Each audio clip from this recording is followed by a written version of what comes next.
Nous allons aujourd'hui parler du quatrième pilier du capital relationnel, le leadership. C'est donc la capacité pour nous, pour un acteur, de s'impliquer auprès de ses parties prenantes. Avec nous pour en discuter, Frédéric, tu es président d'Hopscotch. Bonjour Somalia.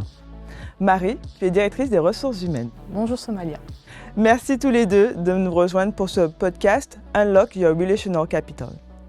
Quand on vous parle de Maelstrom, qu'est-ce que ça peut vous évoquer ? C'est Alessia qu'on a pu avoir parmi nous pendant 3 ans et c'était pour nous une super occasion de faire un pont entre la recherche et le monde plus de l'entreprise et de l'agence, que je trouve sur le papier, on se dit que c'est un peu un pas de côté, mais c'est justement extrêmement riche pour réfléchir différemment, regarder différemment, introduire peut-être plus un enjeu data et artistique un peu dans nos approches. Et grâce à elle, on a pu avoir du coup ce regard un peu de côté qui nous caractérise et que j'ai trouvé vraiment très appréciable. Moi, Maelstrom, ça m'inspire, avant de voir ces images, de la complexité créative. C'est un univers complexe, mouvant, qui peut inspirer, voire rendre nécessaire la création. Alessia, elle a fait un boulot génial parce que ça donne envie d'être vu en vrai, aussi en faisant le tour. D'ailleurs, j'ai vu, il y a une des œuvres qui symbolise un banc de poissons, et c'est une image qu'on utilise souvent pour expliquer nos métiers. C'est une autre forme de Maelstrom. Et donc, celui-là, il est particulièrement beau. La complexité créative fait partie de nos enjeux, mais je me doute qu'il y en a d'autres. Comment est-ce qu'on incarne le leadership dans notre secteur aujourd'hui ? Nous, on essaie d'être différents et justement leader dans un domaine différent de celui des autres agences, ne serait-ce que pour offrir un choix aux clients. C'est déjà une forme de leadership de dire on ne va pas faire comme tout le monde.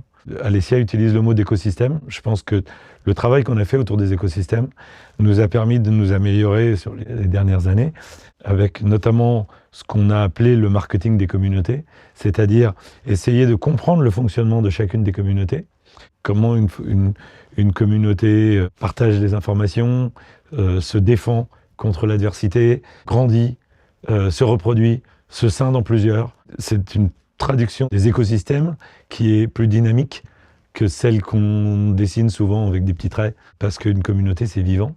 Quand on a été plus loin, on s'est aperçu qu'en fait, aucune des audiences de nos clients ne se résume en une seule communauté. Il y a beaucoup de communautés. Et donc, on a appris à cartographier les communautés en 2D ou en 3D, ou quelquefois imaginer que ça puisse être en plus de dimensions que 3. Et la cartographie de ces communautés, on appelle ça la stratégie du nénuphar, parce que quand on dessine toutes les communautés les unes à côté des autres, ça fait un nénuphar qui recouvre un étang. Et là où ça rejoint le leadership, c'est que si on est vraiment leader, une marque, une entreprise, une personne, on est capable d'avoir un ADN commun à chacune des feuilles de ce nénuphar, mais que chacune des feuilles ait sa vie propre. Le leadership intéressant, je pense, c'est aider nos clients à avoir un leadership dans le maintien de la cohérence d'un nénuphar en croissance, de beaucoup de communautés qui se marchent pas dessus, comme les feuilles de nénuphar ne se recouvrent pas, mais qui vivent en harmonie. Pour ça, on encourage nos collaborateurs, mais même quelquefois nos clients. Nous, en tant que dirigeants de cette agence, c'est notre rôle. On les encourage à avoir un comportement entrepreneurial. Entrepreneur, ça ne veut pas dire créer une entreprise, lever des fonds et avoir une comptabilité. Entrepreneur, ça veut dire faire que demain, quelque chose de plus grand existe qu'hier, et avec d'autres personnes.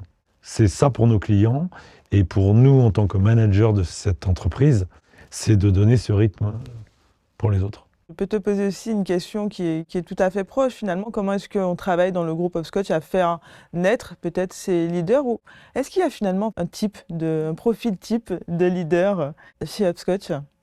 Alors je dirais que justement, on n'a pas du tout de profil type, absolument pas. Bien au contraire, je pense qu'on a une conviction forte dans le groupe, c'est que la richesse de l'agence viendra de la diversité de nos talents. Et d'ailleurs, Alessia le notait, c'est quelque chose qui apparemment l'a remarqué, c'est la diversité de nos talents, de nos expertises, de nos métiers, de nos parcours. Et je pense que c'est quelque chose qu'on a beaucoup recherché. Et je dirais que du coup, l'enjeu pour nous, c'est de créer le bon environnement pour que cette singularité, la singularité de chacun, puisse s'exprimer. Et je dirais que c'est à une condition, c'est que ce soit toujours en respect du collectif et donc dans un intérêt de collaboration. Bien sûr. On a mené une enquête sur Great Place to Work Monde pour tous nos collaborateurs au niveau du monde. Et il y a 2 indicateurs qui nous tiennent un peu à cœur et sur lesquels j'ai une attention particulière. 81% de nos collaborateurs, donc Monde, déclarent pouvoir être eux-mêmes dans le groupe. Et il y en a un autre qui est 86% disent compter sur les autres, sur la collaboration et la coopération des autres. Et je dirais que c'est un peu cet équilibre qui nous caractérise. Et côté RH, c'est ce que nous devons justement animer par une forme de sincérité et de liberté dans nos échanges, mais aussi une proximité qui d'ailleurs qu'on se doit de garder malgré notre taille qui a énormément augmenté ces dernières années. Et enfin, cette fameuse capacité, donc tu disais d'entreprendre, de tenter, d'oser, mais aussi de capacité de rebondir rapidement et avec confiance, qui je trouve caractérise un peu le groupe depuis le début. Ça fait partie de notre ADN, effectivement. Et en parlant de rebond, mais aussi même de développement, on est très présent aujourd'hui à l'international. Marie, est-ce que ça implique de nouveaux challenges, notamment pour demain ? Je dirais un mot, c'est la rencontre. En fait, avec l'accélération de notre croissance à l'international, il est important, je dirais même primordial, de garder cette culture du vivre ensemble, de se rencontrer pour de vrai, de se donner du temps et de prendre le temps de le faire. Et je pense que c'est seulement à ces conditions qu'on arrivera à garder la sincérité dont je parlais, la proximité, l'authenticité de nos échanges. Les clients nous le disent, nous le remontent et l'apprécient et le recherchent même dans la collaboration qu'on peut avoir avec les équipes. J'avais une question tout à fait similaire aussi pour toi, Fred. On a parlé de l'ambition du groupe, de notre posture aussi de leadership. Est-ce que demain, tu penses que notre rôle doit évoluer en tant qu'agence dans le secteur ? Demain, il faut qu'on fasse encore mieux ce qu'on faisait hier dans le maelstrom.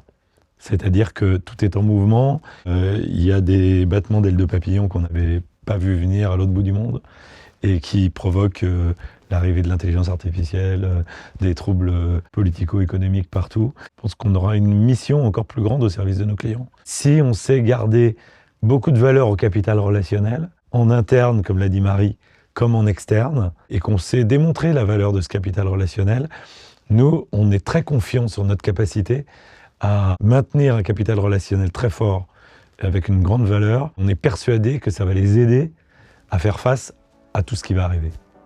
Pour ce 4e épisode, nous avons donc abordé le sujet du leadership et nous avons bien compris avec Marie et avec Frédéric que d'une part, il se construit en interne avec une culture de l'entrepreneuriat, mais aussi une culture de la rencontre forte et chère à l'authenticité.